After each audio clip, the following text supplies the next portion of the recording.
দুটো narration change, দুটো voice change, দুটো ডিগ্রি চেঞ্জ আর ফ্রেজাল ভার্ব, এগুলো দিয়ে যদি গ্রামার চ্যাপ্টারটা শেষ হয়ে যায় তাহলে আমরা ভুল ভাবছি। এই দুটো প্র্যাকটিস করে গ্রামারটাকে নিজেদের আয়ত্তে আনা যায় না। গ্রামারটাকে বুঝতে গেলে গ্রামারের কনসেপ্টটাকে আগে বুঝতে হবে। গ্রামারকে নিজেদের আয়ত্তে আনতে গেলে গ্রামার প্র্যাকটিস করতে হবে। তার জন্য অবশ্যই কিন্তু মন দিয়ে প্র্যাকটিসটা করা দরকার। গ্রামার থেকে আমরা অনেক রকম ভুল ভ্রান্তি মুখোমুখি হই। যেমন হয়তো কোনো একটা বাক্যের ন্যারেশন চেঞ্জ করতে পারছি না, কোনো একটা বাক্যের ভয়েস চেঞ্জ করতে পারছি না, কোনো একটা বাক্য সিম্পল কমপ্লেক্স কম্পাউন্ডে ট্রান্সফার করতে পারছি না, জয়েনিং পাচ্ছি না, স্প্লিটিং পাচ্ছি না, noun form, adjective form, verb form পাচ্ছি না। এগুলো হয়। গ্রামারটাকে বুঝো, গ্রামারটাকে যদি নিজেদের আয়ত্তে আনতে পারো তো শুধুমাত্র যে গ্রামারে সফলতা পাবে এমনটা নয়। গ্রামারটাকে শিখলে নিজে কিন্তু ইংলিশে লিখতেও পারবে। কোশ্চেন অ্যান্সার লিখতে কোনো রকম অসুবিধা হবে না। গ্রামারের উপর জোর দাও। তাই গ্রামারটাকে মন দিয়ে বুঝো। আজকের ক্লাসটা যারা আমরা সেমিস্টার 2 এবং সেমিস্টার 4-এ পড়ছি তাদের জন্য। নন টেক্সচুয়াল গ্রামার আছে, আমরা জানি, ইতিমধ্যে প্র্যাকটিসও করেছি অনেক কিছু। তাও কিছু কিছু ভুল ভ্রান্তি রয়ে গেছে। আমি গোটা কয়েক বাক্য তোমাদের জন্য নিয়ে এসেছি ন্যারেশন চেঞ্জ থেকে। এই ন্যারেশন চেঞ্জ আমরা অনেকে পারি না, অনেকে পারলেও হয়তো আমাদের মধ্যে প্রশ্নটা রয়ে যায় যে উত্তরটা ঠিক লিখলাম নাকি ভুল রয়ে গেল। এই প্রশ্নগুলো আসে। আমি তোমাদেরকে যেটা বোঝাচ্ছি আজকের ক্লাসটিতে, এরপর থেকে এই দ্বিধাটা মন থেকে মুছে ফেলো। আর কিন্তু কোনো রকম দ্বিধা থাকবে না। ভালো করে কনসেপ্টটাকে মাথার মধ্যে ঢুকিয়ে নাও, দেখো পুরো বিষয়টা খুব সহজ লাগবে। প্রথম দেখো একটা বাক্য লিখেছি কি, দ্য বয় সেড, ছেলেটি বলেছিল, my grandfather planted trees, this trees. ছেলেটি বলেছিল my grandfather planted this trees. Narration change করতে গেলে সবার প্রথমে যেটা ভাববে বা যে কাজটা করবে সেটা হলো সেন্টেন্সটাকে আগে চিনে নেবে। সেন্টেন্স সবার আগে সেন্টেন্সে বেশি করে জোর দেবে। এখানে সিম্পল সেন্টেন্সেরও ন্যারেশন চেঞ্জ হয়, কমপ্লেক্স সেন্টেন্সের ন্যারেশন চেঞ্জ হয়, আবার কম্পাউন্ড সেন্টেন্সেরও ন্যারেশন চেঞ্জ হয়। অ্যাসার্টিভেরও হয়, ইম্পারেটিভেরও হয়, ইন্টারোগেটিভেরও হয়, অপটেটিভও হয়, এক্সক্লামেটরি সেন্টেন্সেরও ন্যারেশন চেঞ্জ হয়। তাই বলছি যে বাক্যটাকে আগে চিনে নেবে। বাক্যটাকে চিনলে ন্যারেশন চেঞ্জ করাটা একটু সহজ হয়ে পড়ে। যেমন ধরো এটা, my grandfather planted this trees.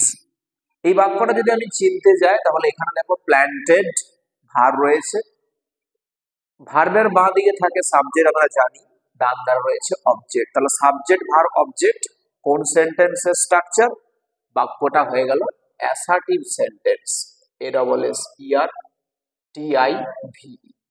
এরপর যখন বাক্যটা চেনা হয়ে গেল, সেই বাক্যটার ন্যারেশন চেঞ্জ কিভাবে করতে হয় প্রসেসটা দেখো ভালো করে। অ্যাসার্টিভ সেন্টেন্সে আমি যদি ন্যারেশন চেঞ্জ করতে যাই, প্রথমে আমাকে রিপোর্টিং ভার্ব পরিবর্তন করতে হয়। যদি সেটা সেড টু থাকে, সেড টু থাকলে অবশ্যই তাকে আমরা TOLD করব, তা না হলে কিন্তু পরিবর্তন করার কোনো প্রয়োজন নেই। ক্লিয়ার? এরপর লিঙ্কার নিয়ে আসবো। Linker, linker that. অ্যাসার্টিভ সেন্টেন্সে ন্যারেশন চেঞ্জ করতে গেলে লিঙ্কারটা দ্যাট বসাতে হয়। এবারে প্রশ্ন আসতে পারে দ্যাটটা কেন, দ্যাট কেন লিঙ্কারটা প্রয়োজন? আমার এই কমা আর ইনভার্ট কমার চিহ্নটাকে ওমিট করতে হবে, তুলতে হবে, তাই লিঙ্কারটা প্রয়োজন। দ্যাট নামক লিঙ্কারটা এলো। এরপর সাবজেক্টে আমরা প্রোনাউন দেখতে পেতে পারি, তারপরে ভার্ব পাই, এরপর অবজেক্ট পাই, অবজেক্টেও কিন্তু প্রোনাউন থাকে।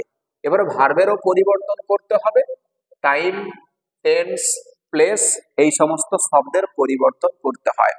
দেখো এখন যদি তুমি বলো যে আমাকে গোড়া থেকে ন্যারেশন চেঞ্জ শিখিয়ে দিন, তাহলে গোড়া থেকে ন্যারেশন চেঞ্জ শিখতে গেলে তোমাকেও কিন্তু উপরন্তু প্র্যাকটিসটা করতে হবে। এখন কিন্তু তোমাকে সেই সময়টা দেওয়া যাবে না, যেহেতু আমাদের কাছে সময়টা খুবই কম, পরীক্ষার জন্য হয়তো আর 2 মাস সময়টা আছে, তারও কিন্তু কম সময় আছে। তাহলে এই সময়ের মধ্যে গোড়া থেকে ন্যারেশন চেঞ্জ শেখা যায় না। একটু মন দিয়ে বুঝে নাও কি কি করছি। তাহলে সাবজেক্ট, ভার্ব, অবজেক্ট এই সমস্ত শব্দের পরিবর্তন ঘটাবো। এবারে ট্রান্সফার করতে পারি। দেখো সেড আছে, তাহলে আমার কি পরিবর্তন করার দরকার আছে?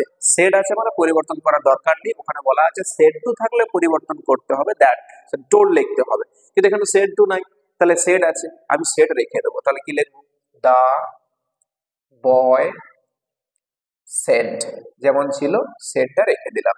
লিঙ্কার হিসাবে কমা, ইনভার্টেড কমাটা চিহ্নটা তুলে দিয়ে দ্যাট শব্দটাকে নিয়ে এলাম। দ্যাট লেখার পর দেখো কি আছে, my grandfather planted trees, this trees. কথাটা কে বলেছে? ছেলেটি বলেছে যে আমার দাদু। ছেলেটি বলেছে আমার দাদু, প্রোনাউনটা ঠিক রাখবে। ন্যারেশন চেঞ্জের এটাই সবচেয়ে প্রবলেম হয় যে প্রোনাউনটা ভুল হয়ে যাচ্ছে। তাহলে কে বলছে কথাটা, কাকে বলছে, এটা ভালো করে বোঝো। দা বয়, ছেলেটি বলেছিল যে আমার দাদু, তাহলে কার দাদু? তার দাদু। তাহলে সেই ক্ষেত্রে আমরা লিখলাম his grandfather, GRANDFATHER,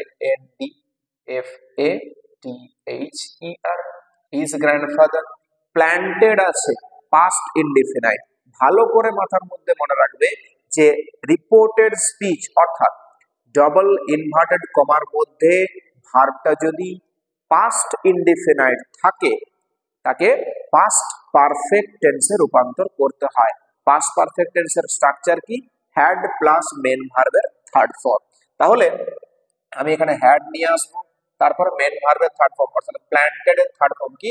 planted, plant, planted, planted, PLANTED, planted. This, কিছু শব্দ আছে যেগুলো পরিবর্তন হয়, যেমন দিস থাকলে দ্যাট হয়, দিস থাকলে দোজ হয়। তাহলে দিসটাকে পরিবর্তন করব দোজ ট্রিজ। বোঝা গেল? উত্তরটা দেখো কমপ্লিট হয়ে গেছে।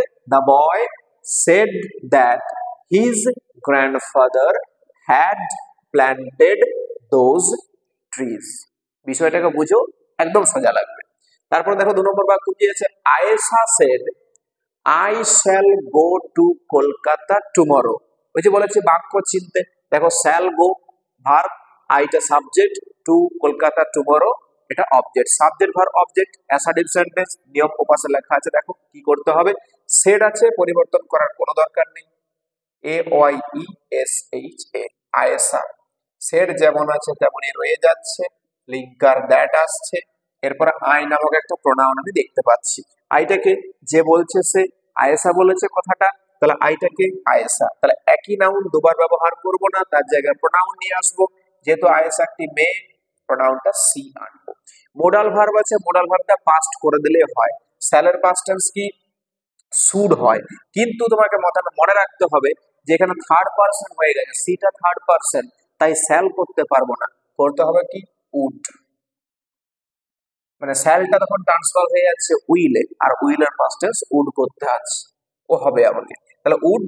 এবার মোডাল ভার্বের পরে মেন ভার্বের কোনো টেন্সের পরিবর্তন হয় না, যেমন আছে গো, রয়ে গেল। টু কলকাতা লিখে দিলাম, KOLKATA। এবারে টাইম এক্সপ্রেশন চেঞ্জ করতে হয়, টুমরো থাকলে কি লিখতে হয়?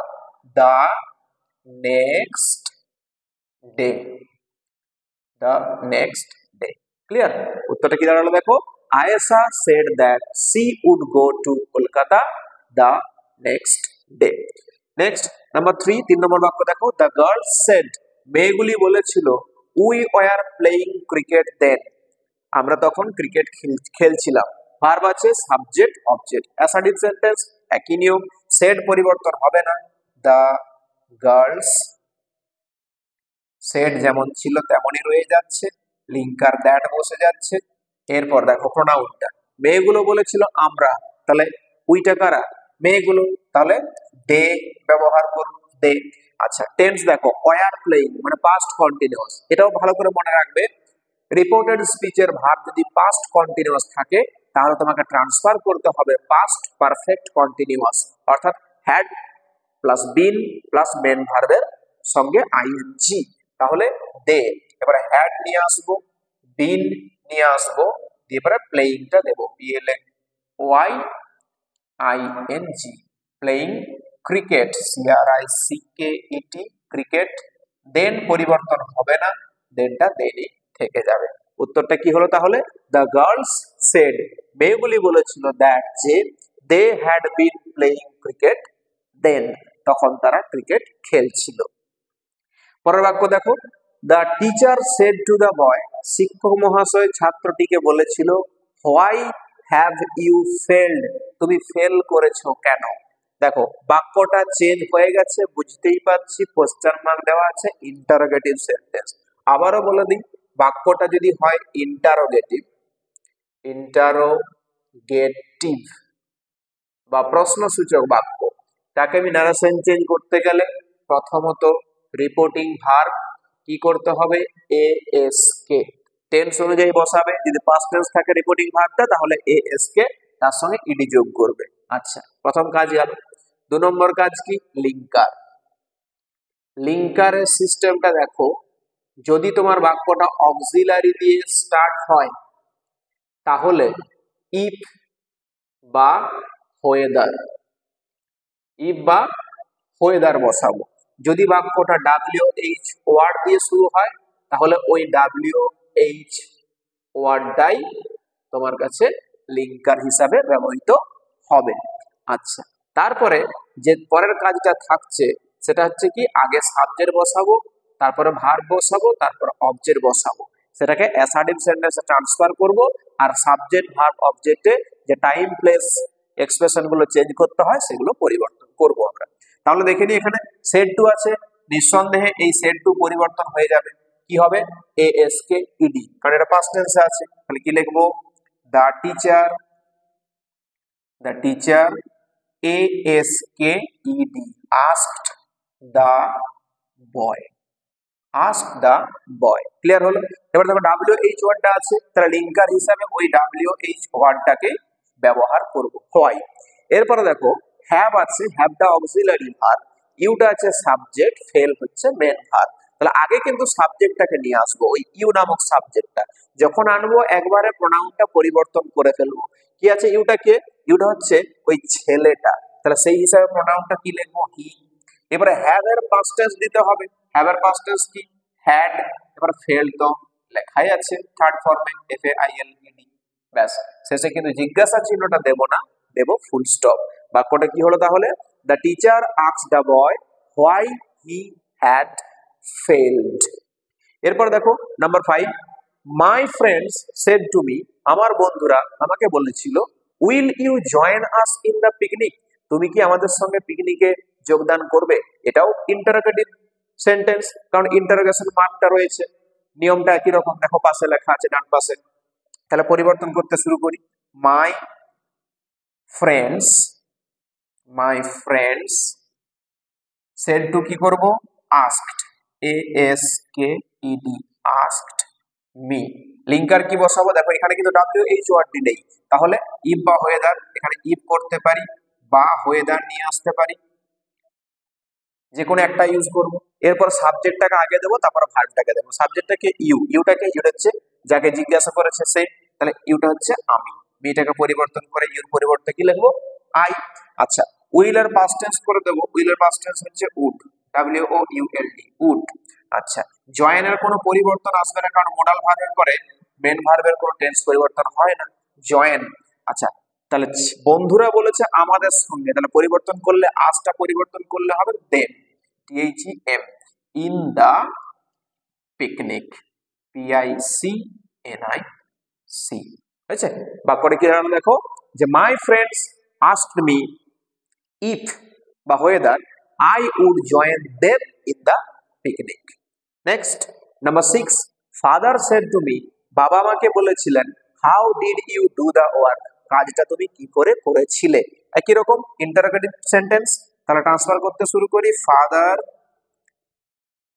সেড টুটা করে দেবো আস্কড মি, লিঙ্কার WH1টাই লিঙ্কার, ওই হাউটাই লিঙ্কার হিসেবে বসছে। আচ্ছা, ডিডটা অক্সিলারি ভার্ব, ইউটা সাবজেক্ট, ইউটাকে যাকে জিজ্ঞাসা করেছে সে, অর্থাৎ আমি, তাহলে আই। এবার ডিডটা কোন টেন্সে আছে? Past indefinite. তাহলে বললাম একটু আগে যে পাস্ট ইনডেফিনাইট থাকলে পাস্ট পারফেক্ট করতে হবে। তাহলে পাস্ট পারফেক্ট মানে হচ্ছে হ্যাড, আর ডু এর থার্ড ফর্ম অর্থাৎ DONE, done the work, WORK। উত্তরটা কি হলো দেখো, যে father asked me how I had done the work. Next number 7, the general said to the soldiers, general সৈনিকগুলোকে বলেছিল মার্চ অন, এগিয়ে যাও। বাক্য দেখো আবার চেঞ্জ হয়ে গেছে, বাক্যটা বলে দিই, verb plus object, verb plus object, বা যদি হয় বাক্যটা let plus subject plus main verb plus object, আর যদি হয় do plus not plus main verb plus object, বা please plus verb, please plus do plus not the main verb আর তারপর অবজেক্ট যদি থাকে, তাহলে এই বাক্যগুলোকে বলা হয় ইম্পারেটিভ, IMPERATIV। এই স্ট্রাকচারগুলোকে বলা হয় ইম্পারেটিভ সেন্টেন্সের স্ট্রাকচার। তাহলে ইম্পারেটিভ সেন্টেন্সে ন্যারেশন চেঞ্জ করতে গেলে তোমাকে খেয়াল রাখতে হবে যে প্রথমত রিপোর্টিং ভার্ব, আমি রিপোর্টিং ভার্ব কি করব, রিপোর্টিং ভার্বকে অর্থ অনুযায়ী এখানে আদেশ বোঝাতে পারে, উপদেশ বোঝাতে পারে, উপদেশ বোঝাতে পারে, আর অনুরোধ বোঝাতে পারে, অনুরোধ বোঝাতে পারে। আদেশ, উপদেশ, অনুরোধ। তো আদেশ হলে তোমাকে লিখতে হবে অর্ডার, উপদেশ হলে লিখতে হবে অ্যাডভাইস, আর অনুরোধ হলে লিখতে হবে রিকোয়েস্ট। এভাবে পরিবর্তন করতে হয়। আর একটা বিষয় আছে, যদি ইম্পারেটিভ সেন্টেন্সটা নেগেটিভ হয়, যদি ইম্পারেটিভ সেন্টেন্সটা নেগেটিভ হয়, তাহলে অর্থটা তুমি পরিবর্তন আগেই করে ফেলছো রিপোর্টিং ভার্বটা, এরপরে যখন লিঙ্কারটা বসাবে, লিঙ্কারটা বসাতে গেলে তোমাকে নেগেটিভের ক্ষেত্রে নট টু, আর যদি অ্যাফার্মেটিভ হয় তাহলে শুধুমাত্র টু বসাবে লিঙ্কারটা। ট্রান্সফারটা করে দেখো ঠিক করে বুঝতে পারছো কিনা। The general said to the soldiers marched on, তাহলে জেনারেল সৈনিকগুলোকে বলেছিল এগিয়ে যাও, তাহলে আদেশ করলো, তাহলে the general ordered the soldiers, soldiers. আচ্ছা, তাহলে এখানে ভার্ব প্লাস অবজেক্ট আছে, তাহলে আমি টু বসাবো লিঙ্কারটা, to march on, to march on. Clear হলো? এটা যদি নেগেটিভ বাক্য হতো, নেগেটিভ যদি বাক্যটা থাকতো ইম্পারেটিভটা, তাহলে কিন্তু টু এর জায়গায় নট টু ব্যবহার করতে হতো। যেমন যদি তুমি বাক্য দিয়ে বলি, এটা বাক্যের মাধ্যমে বুঝিয়ে দিচ্ছি,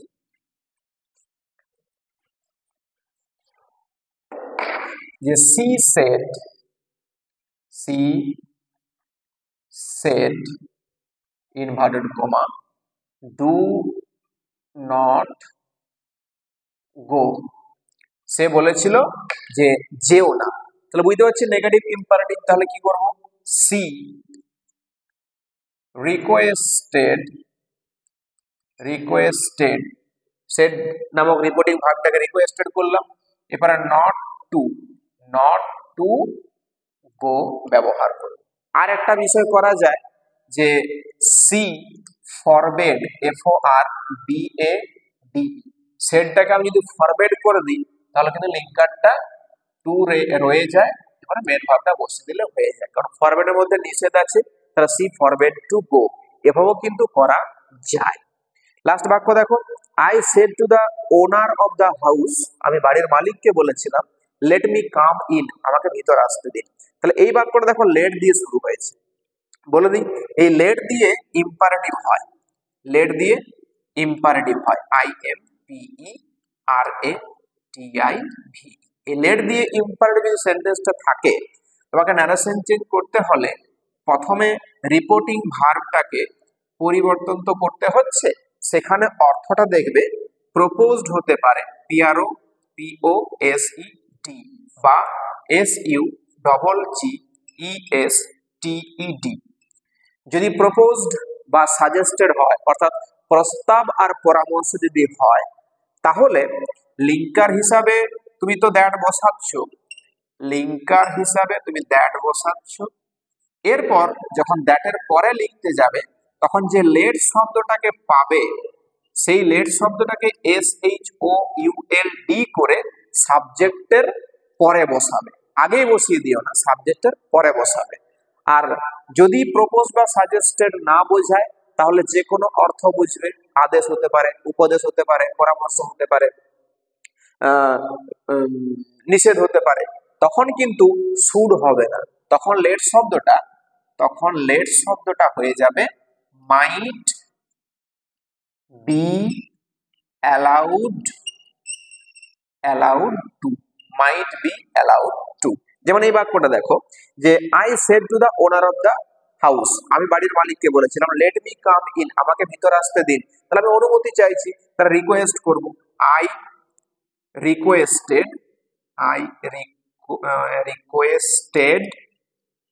the owner of the house, I requested the owner of the house. এবার লিঙ্কারটা দ্যাট বসাবো, কিন্তু লেট শব্দটাকে আমি কিন্তু এখন আর শুড করতে পারবো না, কারণ রিপোর্টিং ভার্বটা আমার রিকোয়েস্টেড হয়েছে, প্রপোজ বা সাজেস্টেড হয়নি। তাই আমি কি করব, আগে প্রোনাউনটা লিখবো মিটা, তাহলে কি বলছে যে আমি বলেছিলাম আমাকে, তার মানে আই, মিটা পরিবর্তন করব আই। এবার মাইট বি অ্যালাউড টু প্রদান করব, might be allowed to come in আছে, তাহলে কাম থাকলে গো হয়, দিয়ে পরে ইন।